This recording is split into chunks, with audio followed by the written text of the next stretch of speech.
तो hello students, welcome back to the college studies Delhi university. आज मैं आपको पढ़ाने वाला हूँ lesson 3 of unit 1 types of companies on the basis of incorporation and on the basis of members. आज हम बात करने वाले हैं इसी चैप्टर के बारे में। Let us start. Introduction. A company is a body corporate और incorporated business organisation registered under the companies act 2013। The Companies Act 2013 provides type of companies that can be promoted under registered under the act. We know all about public and private company, these companies types of common, but there are so many other companies. तो private और public company तो हम सबको पता ही होगा, commerce वाले बच्चे। अभी हम कुछ और कंपनीज के बारे में बात करने वाले हैं। Statutory companies, registered companies, companies limited by shares, companies limited by shares and unlimited companies, government company, ये सब। अभी हम देखते हैं distinction between companies and the partnership. ये कुछ डिफरेंस गिवन है। बाकी मैं आपको एसएल की ऑफिशियल बुक से ही पढ़ा रहा हूँ, क्योंकि सबके पास अवेलेबल होगी और मैं नहीं चाहता साइड बुक ला के मैं और कोई लैंग्वेज आपके ऊपर थोप दूँ। ऐसे इससे समझ लीजिए, बाकी एक बार रेटिंग मान लीजिए और कुछ एक्स्ट्रा ही पढ़ना है। मैं आपको साइड बुक से भी एक दो बार ही पढ़ा सकता हूँ, उसके लिए कमेंट सेक्शन में लिख देना।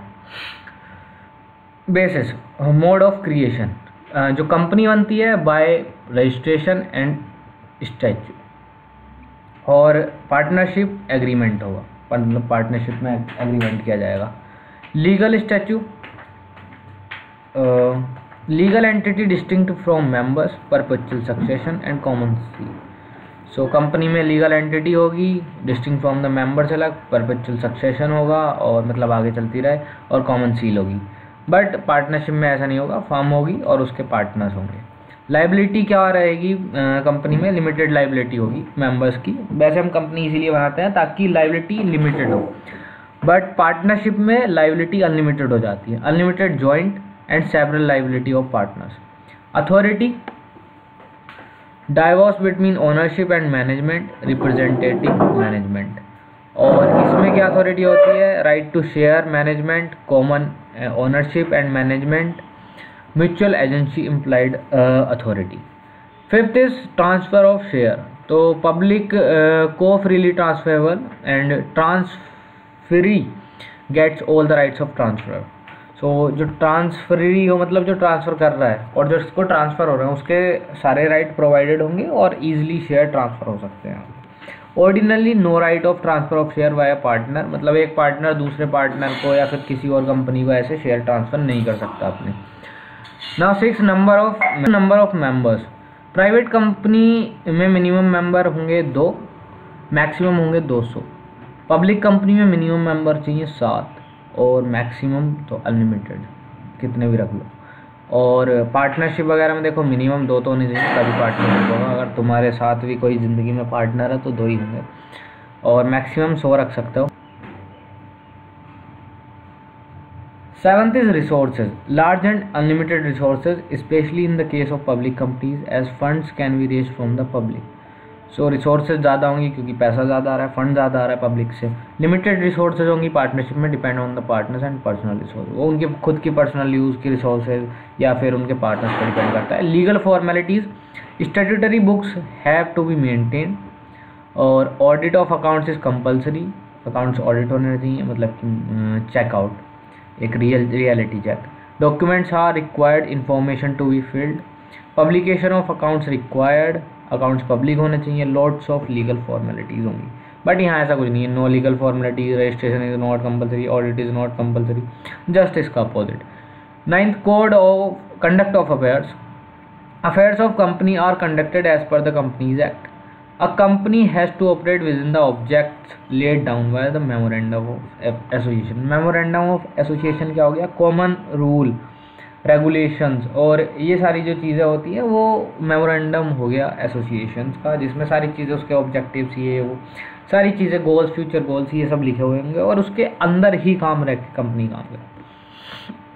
पार्टनर्स में carry any business as they decide, so long is not illegal, they are free to make whatever arrangements they wish to run the affairs of the film. मतलब जो अपनी मर्जी से भी उन्होंने डिसाइड कर लिया आपस में वही काम कर सकते हैं, भाई कि इतना हिस्सा तय हो गया तो ये चलेगा, ऐसा हिसाब।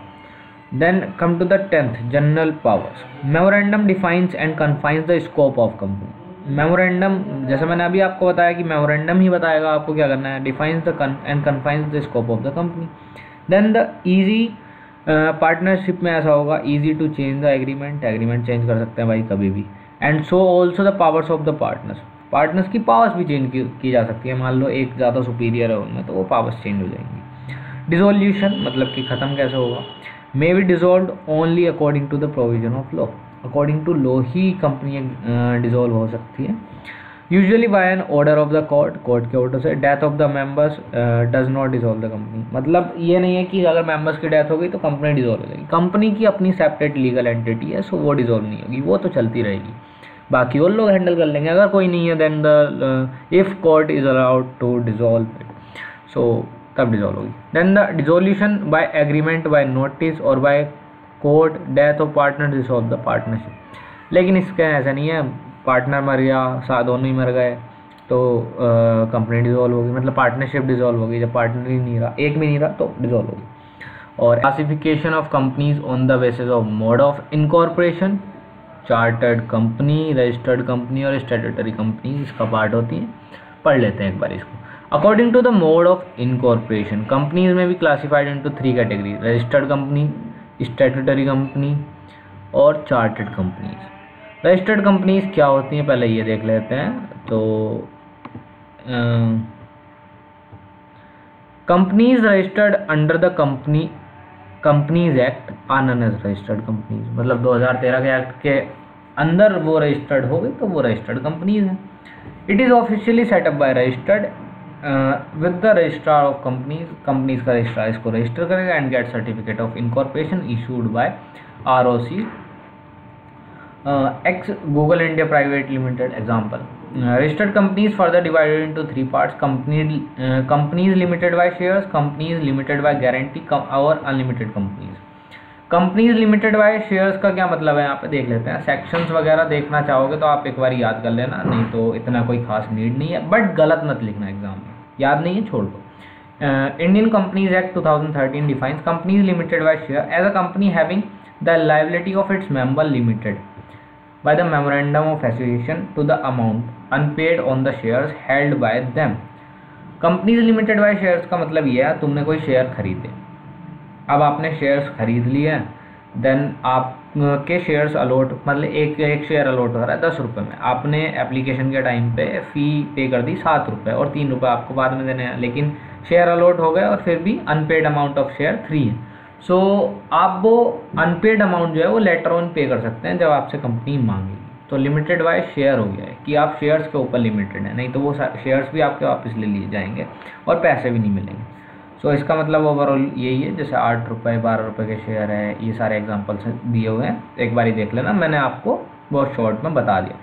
Then companies limited by guarantee, companies limited by guarantee का मतलब ये हो गया कि कोई कंपनी से हमने शेयर लिए, हम शेयर होल्डर उसके बन रहे हैं और मैं कह रहा हूँ कि अगर कंपनी बंद हो रही है या मैं शेयर वापस करूँगा ऐसा, तो at that time I will give you 1 lakh rupees. मान लीजिए मैंने 90,000 के शेयर लिए और मैं 90,000 रुपये के शेयर के साथ साथ अगर कंपनी बंद होती है कुछ ऐसा, मैं गारंटी दे रहा हूँ कि मैं 1 लाख रुपये बाद में दूंगा, जैसे कि सोशल और चैरिटेबल इंटरेस्ट वगैरह के लिए, साइंटिफिक रिसर्च के लिए। सो ये हो गया गारंटी के साथ वो करना। मान लीजिए शेयर्स तो जैसे अनपेड अमाउंट है वो लिमिटेड बाय शेयर्स तो हो गई, वो पैसा तो दूंगा ही, लेकिन जो मैंने गारंटी दी है कि मैं इतने पैसे दूंगा तो दूंगा, जो बात कह दी वो बात पूरी करनी होगी। Companies limited by companies with unlimited liability, यहाँ लाइबिलिटी अनलिमिटेड होगी, जैसे कि देख लेते हैं। According to section 2 subsection 92 of the Indian companies act 2013 defines that unlimited company as a company not having any limit on the liability of its member। अब unlimited company वो होगी जिसकी कोई लिमिटेड नहीं होगी लाइबिलिटी पे ऑफ इट्स मेंबर्स, लेकिन companies तो वो होती है ना जिसकी लाइबिलिटी लिमिटेड हो, तो यहाँ अनलिमिटेड लाइबिलिटी कहाँ से आया।